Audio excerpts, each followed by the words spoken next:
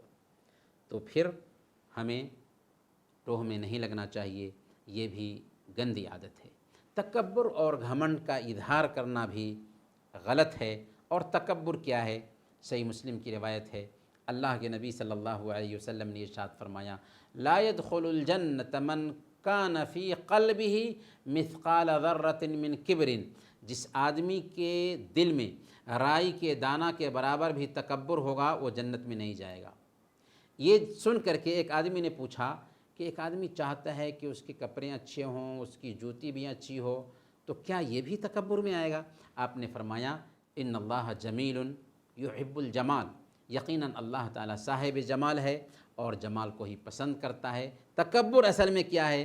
الکبر بطر الحق وغمت الناس، تکبر تو حق کی طرف سے منہ موڑنا ہے، حق کو دبانا ہے اور لوگوں کو کمزور سمجھنا ہے، لوگوں کو کمتر سمجھنا ہے، لوگوں کو معمولی سمجھنا ہے، تو یہ تکبر ہے۔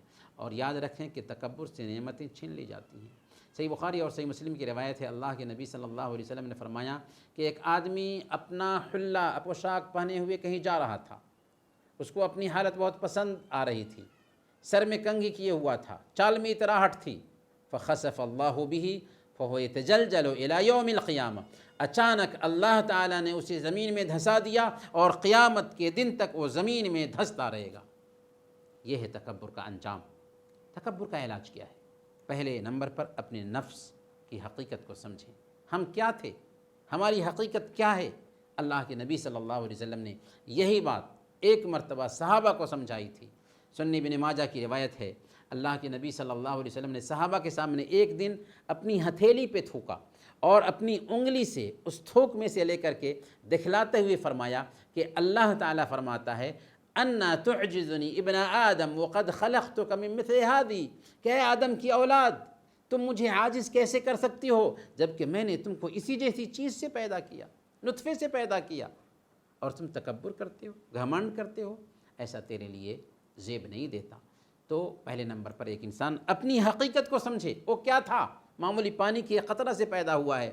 دوسرے نمبر پر تواضع اور ونرمتا اختیار کرے، انکساری کا خود کو عادی بنائے، کیونکہ وہ چھوٹا ہوتا ہے جو خود کو بڑا ثابت کرنے کی کوشش کرتا ہے، اور وہ بڑا ہوتا ہے جو خود کو چھوٹا ثابت کرتا ہے۔ اللہ کے نبی صلی اللہ علیہ وسلم کا یہ فرمان ہمارے ذہن میں رہنا چاہیے۔ آپ نے فرمایا، من تواضع للہ رفعہ اللہ، جو اللہ کے لیے ونرمتا اختیار کرتا ہے اللہ اس کو بلند کرتا ہے۔ تو اللہ تعالیٰ ان حرام کاموں سے ہمیں بچائے اور ہر برائی سے ہماری حفاظت فرمائے۔